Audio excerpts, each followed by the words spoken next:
Olá, profissionais da Universidade Pioneer. Meu nome é Thiago Tesoto, sou professor de Nutrição de Plantas do Departamento de Ciências do Solo da Escola Superior de Agricultura Luiz de Queiroz, da Universidade de São Paulo. E hoje a gente vai tratar de um assunto que provavelmente muitos de vocês já receberam uma imagem por WhatsApp, de um produtor, de um amigo ou da tia, perguntando de que sintoma, o que está acontecendo com aquela cultura, com aquela planta, porque muito das interações dos nutrientes, quando limitantes, ou seja, na deficiência, ou no excesso, eles causam distúrbios na planta que se traduzem em imagens. E muito dessas imagens, muitas vezes a gente usa para conduzir um raciocínio para entender e chegar na causa raiz. Então, quando a gente fala de deficiência e toxidez dos nutrientes, a gente tem muito em mente sintomas em folha nova, folha velha, comportamentos de distúrbios na folha que permitem a gente, então, chegar nessas identificações de qual nutriente está sendo limitante para aquelas culturas. Bom, hoje a gente vai comentar um pouco sobre a distribuição dos nutrientes na folha. Então, como que ocorre o padrão, o desenho, aquela imagem que a gente vê na folha em razão do comportamento dos nutrientes nesse tecido. Depois a gente vai falar um pouco sobre o impacto da deficiência dos nutrientes na fisiologia. Será que a gente consegue recuperar uma planta que passou por um período de deficiência? E como que a gente consegue fazer isso? Pensando em recuperar o processo fisiológico? Um terceiro tema, a gente vai comentar sobre translocação de nutrientes e redistribuição de nutrientes, em particular na cultura do milho, porque isso ajuda a entender, será que a planta tem reserva de um nutriente para usar em caso de uma limitação, ou ela usa sua estrutura de planta para guardar o nutriente para evitar que ele seja tóxico, que ele acumule, por exemplo, na folha? E aí a gente vai passar por algumas imagens que ilustram algumas deficiências de nutrientes na cultura do milho e, por fim, algumas considerações finais práticas para conseguir, por meio de imagens de deficiência, de excesso de nutrientes, como que a gente lida isso no dia a dia, ao se deparar com um sintoma, com um distúrbio no tecido foliar. Bom, quando a gente fala de concentração de nutriente na folha, a gente tem muito esse comportamento relacionado à produção de biomassa, produtividade, crescimento de planta, e uma coisa chama atenção aqui. Veja que para eu sair de 20% de produção relativa para praticamente 90% de incremento de produtividade relativa, no meu eixo X eu tive uma pequena variação de nutrientes. Isso ilustra como que o incremento de um nutriente no tecido foliar, ele tem um impacto em aumentar a produtividade, a produção, a biomassa da planta quando ele encontra limitante. Então, na deficiência, quando eu corrijo, eu tenho um salto em produção de biomassa muito grande. Depois a gente tem uma zona de transição, em que eu tenho aqui praticamente um pouco incremento com relação ao aumento do teor de nutrientes.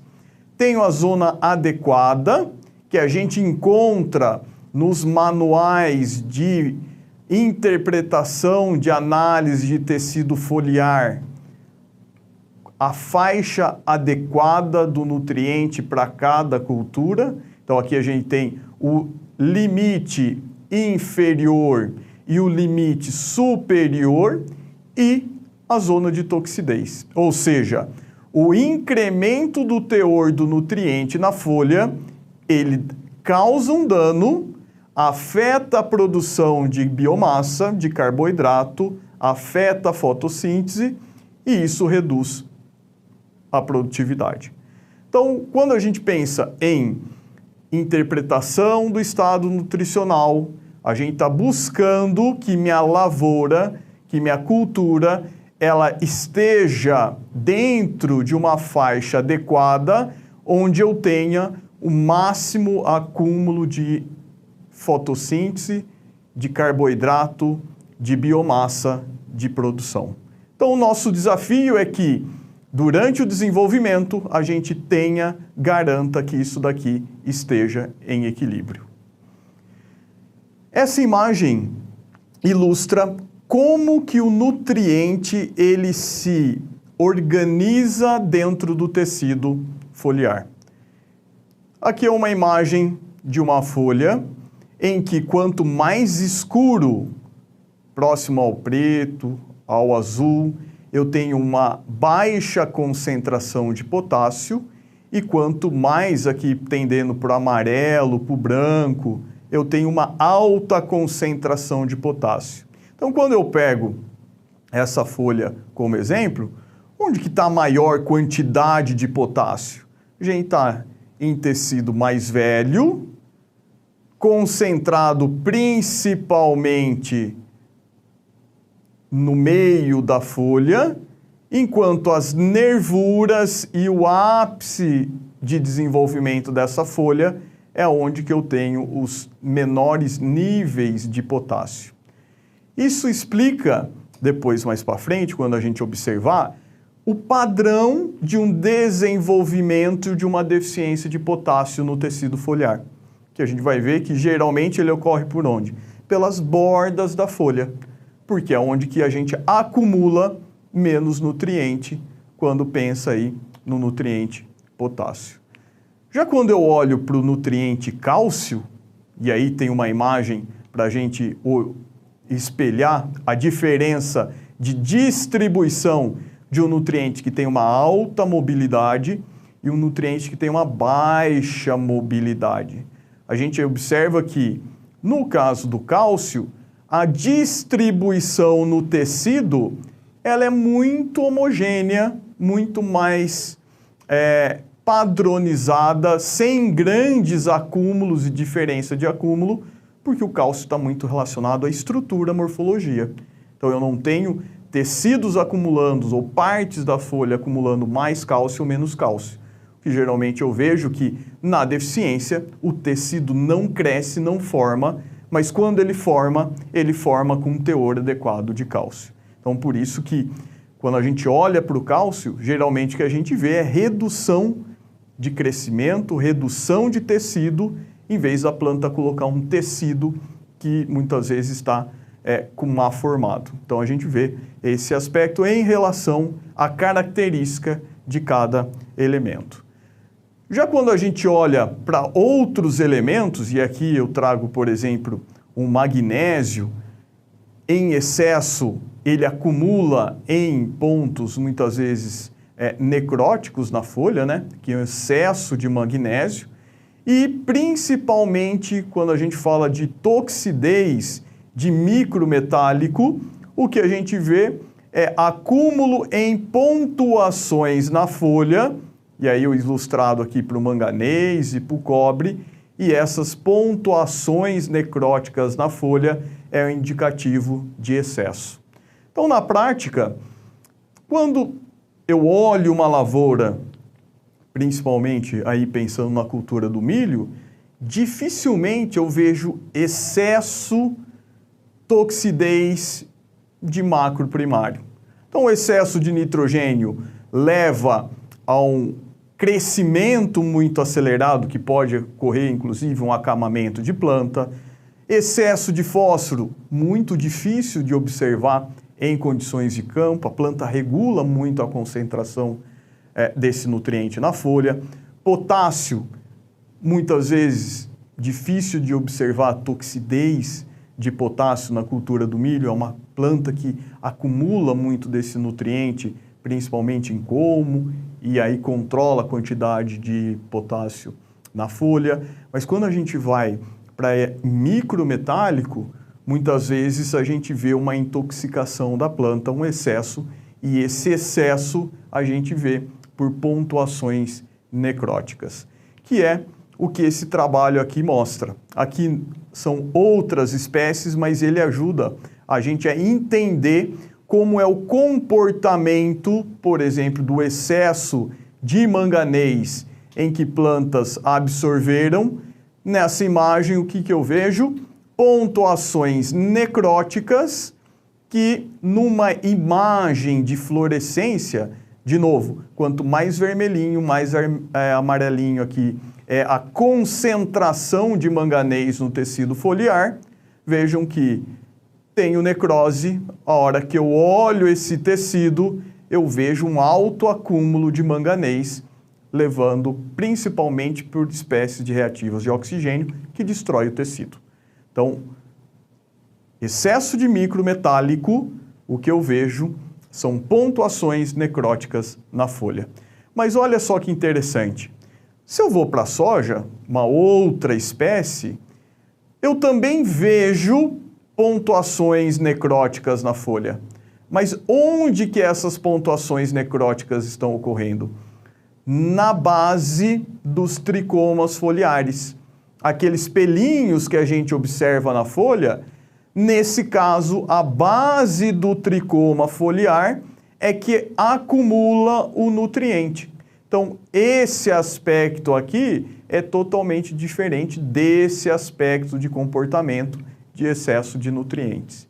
E, para ilustrar como isso tem variabilidade, e muitas vezes a gente vê um material apresentar uma toxidez, outro material não apresentar a mesma toxidez, aqui no caso do girassol, ó, em que eu observo o excesso do elemento, mas diferente do feijão de corda, da soja, onde que esse elemento acumulou? No tricoma, no pelo e não na base do tricoma. Então, quando eu olho aqui, esses pontos necróticos é excesso de manganês acumulado nos tricomas foliares. Então, só para dar ou ilustrar como é complexo a questão de acúmulo de nutrientes, como cada espécie, na maneira de se defender ao excesso, ela usa de estratégias diferentes. Ou acumulando, criando lesões isoladas na folha, acumulando na base do pecíolo, ou acumulando aqui, nesse caso, no tricoma, que base do tricoma e no tricoma como estratégia de evitar que aquele excesso de elemento prejudique seu funcionamento fisiológico.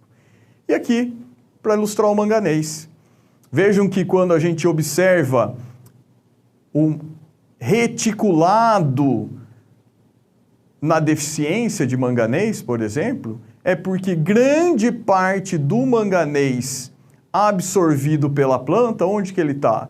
No pecíolo, nas ranhuras da folha e na sua limitação, o que a gente observa? Remoção do limbo foliar, enquanto que próximo àquelas veias foliares, como tem maior quantidade de manganês, eu vejo então esse padrão, né? O reticulado grosso, enquanto o limbo foliar ele fica clorótico, sem clorofila, pela deficiência de manganês. Então, o que a gente vê nessa primeira imagem é o raio-x da localização do manganês dentro de uma folha. Isso daqui é o que a gente recebe por WhatsApp, muitas vezes, quando tira a foto de uma folha que tem um aspecto, um distúrbio fisiológico, caracterizado por uma imagem de deficiência, E aí, muitas vezes, que deficiência que é essa? O que está acontecendo com a minha lavoura? Mas, principalmente, fisiologicamente, é isso daqui que a gente vê. Então, essa deficiência que a gente observa, visual, fisiologicamente, ela é traduzida para uma menor eficiência da fluorescência da clorofila, ou seja, meu processo fisiológico parou de funcionar. Quanto mais vermelho, menos funcionando ele está. Então, veja aqui uma folha de soja deficiente em manganês, uma folha suficiente em manganês. Aqui eu tenho muito mais fotossíntese do que aqui, ilustrando que esse aspecto visual, característico pela distribuição do nutriente na folha, leva um prejuízo fotossintético e redução de acúmulo de carbono, de biomassa, de produtividade. Bom, entendido como esses nutrientes eles se alocam em razão do comportamento da alocação dele no tecido foliar, eu tenho um padrão de deficiência visual e esse padrão de deficiência visual ele ilustra um processo fisiológico que está sendo impactado. Como que eu construo plantas mais eficientes para explorar o potencial produtivo delas? Um ponto é que, quando a gente observa distúrbios nutricionais, e aí seja na deficiência ou no excesso de um nutriente, eles prejudicam diretamente os processos fisiológicos e impacta a produtividade potencial. Reduz a capacidade da planta em converter energia luminosa em energia química que vai ser usada para a assimilação do CO2. Um exemplo aqui, esse trabalho aqui foi na cultura do milho. O que os pesquisadores fizeram? Eles tinham uma planta de milho deficiente em magnésio, aqui pelas bolinhas brancas, uma planta suficiente em magnésio na solução, então a bolinha preta. E o que a gente observa? Índice de verde, quanto verde essa planta estava. Então a gente vê que aqui, 40 frente a 10, tinha uma diferença muito grande. Aí o que eles fizeram? Em 35 dias, eles voltaram a presença do magnésio na solução do solo, na solução nutritiva. E aí eu observo esse aspecto de correção. Ou o que eles fizeram? Colocaram na folha, aplicaram frequência do nutriente na folha e também recuperou. Então, quando eu olho o final da condução dessa planta, o que a gente observa? Que a planta que não experimentou, vivenciou uma deficiência, ela está o quê? Bem nutrida. A planta que teve uma limitação de nutrientes, ela teve seu processo prejudicado. Mas corrigir uma deficiência deixa a planta igual à planta que não experimentou a deficiência? Não.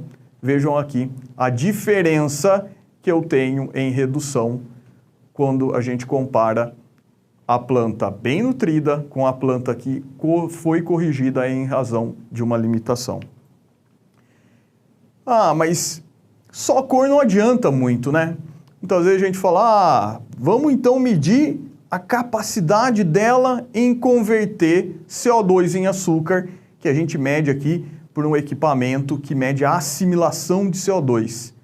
Aí eu olho a planta deficiente, capacidade de converter CO2 baixíssima. Aí eu pego aqui, mas a planta que estava deficiente está convertendo mais CO2 do que a planta que não experimentou a deficiência? Pouca diferença, né? Só que quando eu olho o consumo de água para fazer essa conversão de CO2, é que a gente vê a maior diferença. Vejam que a velocidade de transpiração da planta que experimentou uma deficiência é muito maior do que a planta que não experimentou uma deficiência. Aqui a gente está andando de um ninho econômico, atende a nossa necessidade. Aqui a planta andando de Opala, né? Gastando muito mais combustível para andar a mesma quilometragem em CO2. Isso porque limitar o nutriente, ele afeta características morfológicas.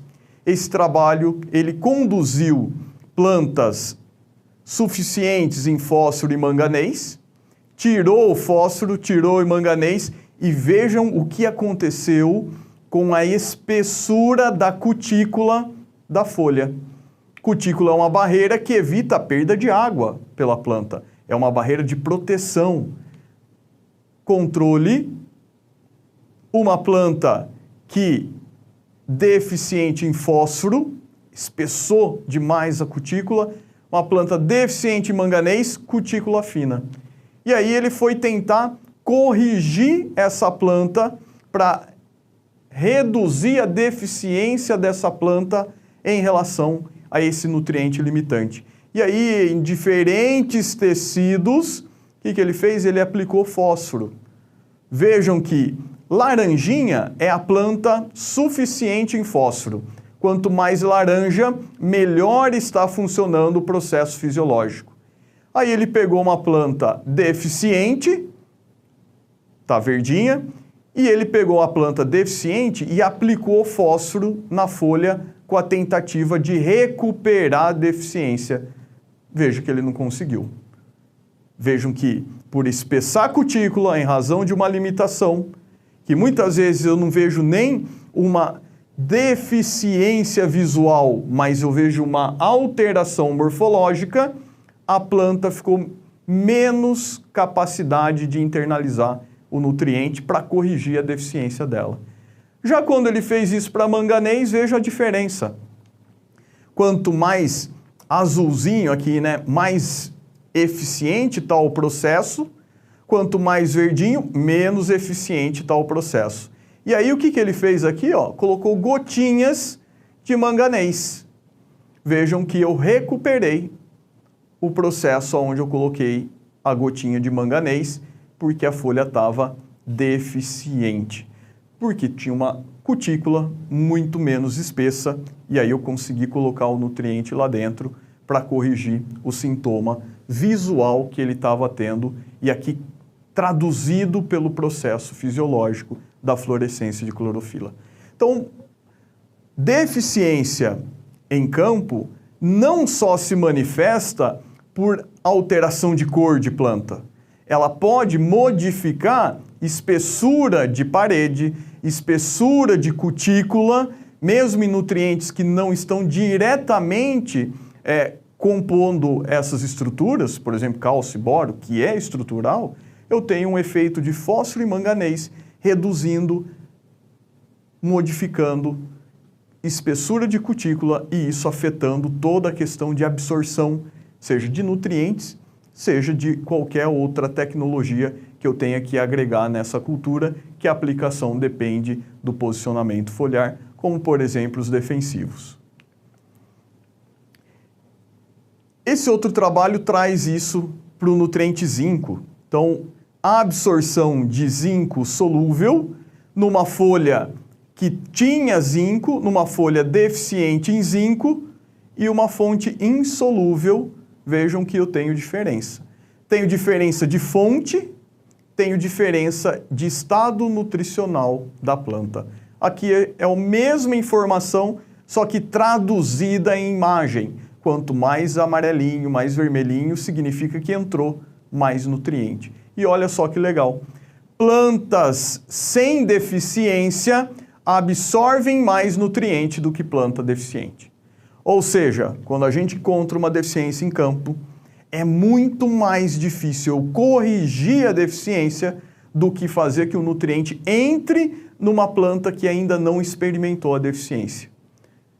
E aí eu tenho que usar quantidade maior, frequência maior, porque eu tive modificações que dificultam a entrada do nutriente quando ele estava limitante, quando eu vejo o sintoma. Então, viu sintoma de deficiência em campo, muita coisa já foi prejudicada fisiologicamente e ainda é muito mais difícil de corrigir aquele sintoma porque a folha modificou e aí eu preciso trabalhar com quantidade maior, frequência maior, para que de fato aquele nutriente entre e corrija a sua deficiência.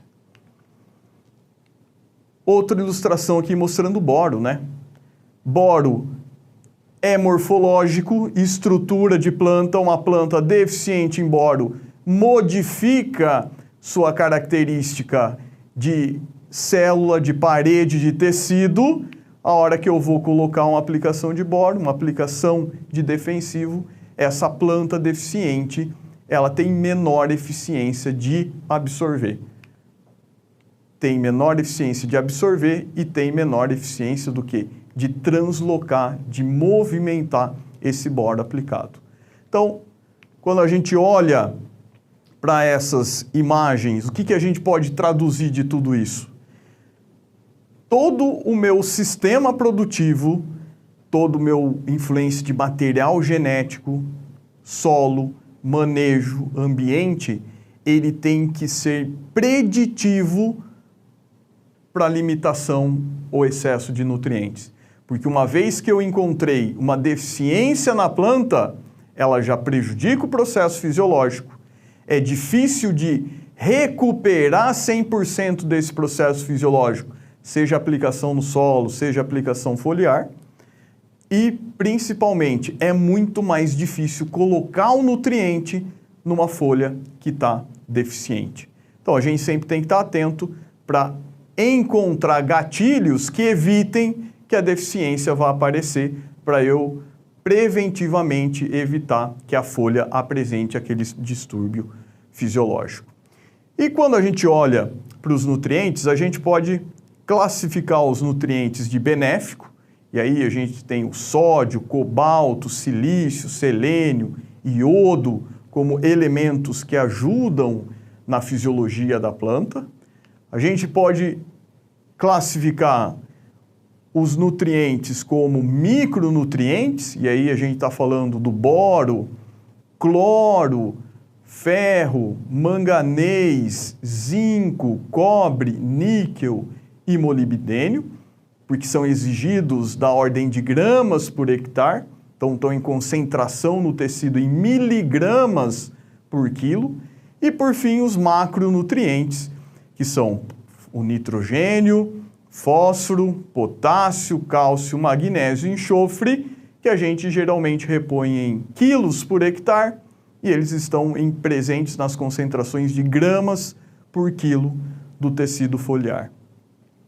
Bom, o que permitiu a gente ilustrar a deficiência desse nutriente e, em razão da sua deficiência, classificar esse elemento como nutriente? Então, o primeiro elemento que começou a ser estudado na sua limitação foi o ferro, em 1860, o manganês, em 1922, o boro, que esse ano completa 100 anos do seu essencialidade, em 1923, zinco em 26, cobre em 31, o molibdênio em 38, o cloro em 54 e o níquel em 1987.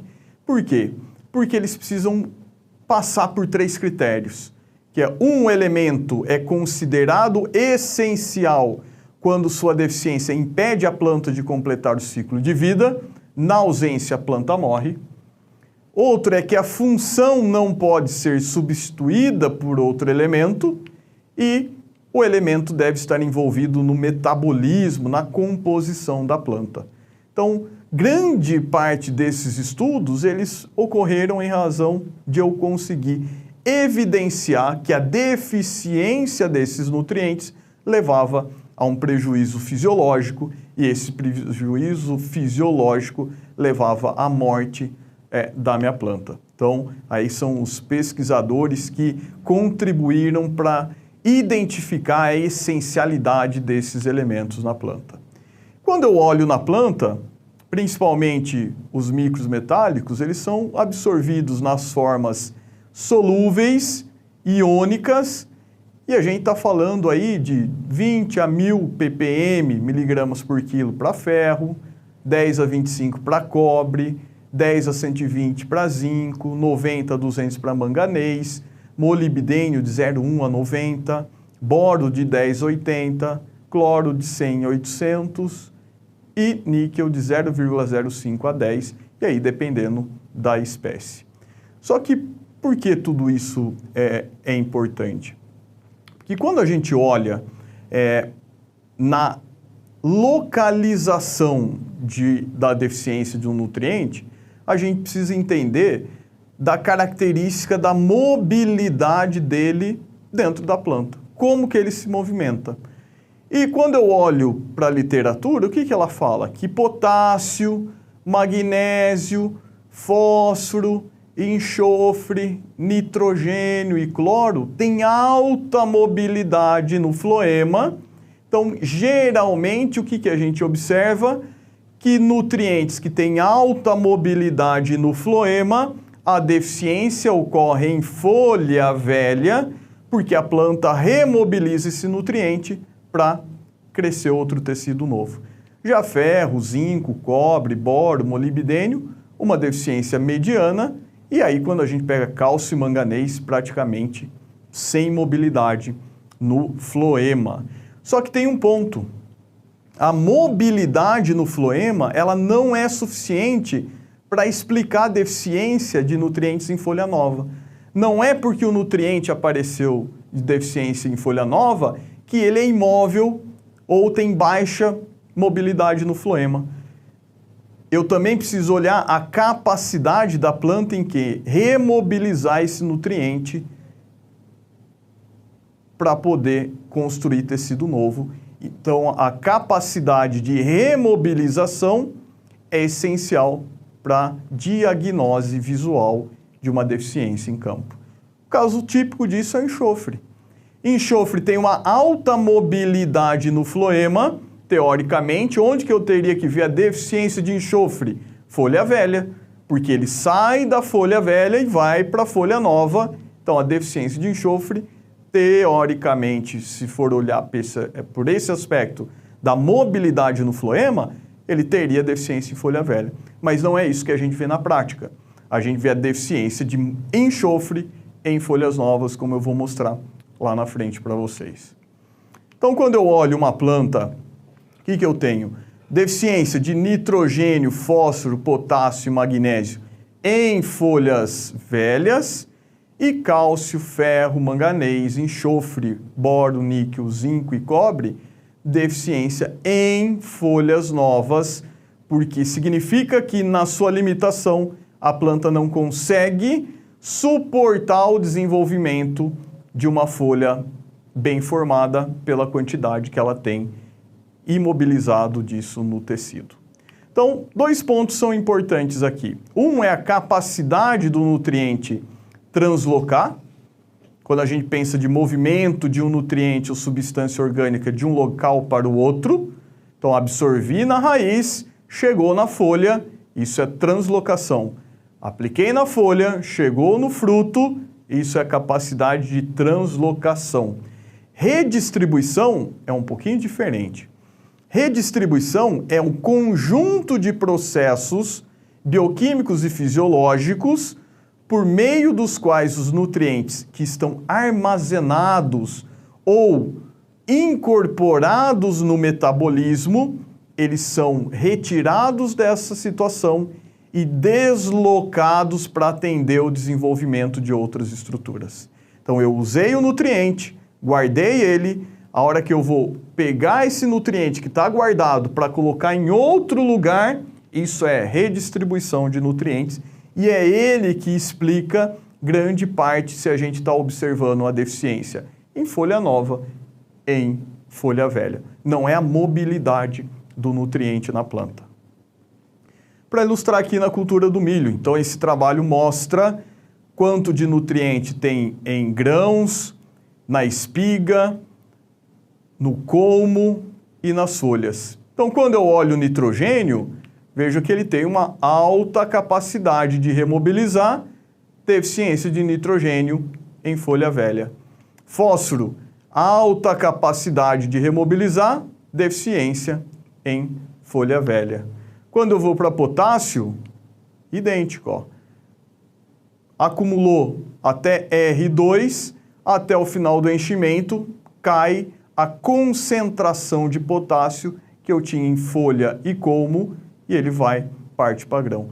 Magnésio um pouco menos com essa capacidade de remobilizar. Vejam que, apesar dele cair aqui, quando a gente compara com potássio, magnésio dificilmente sai do tecido velho para ir para um tecido novo.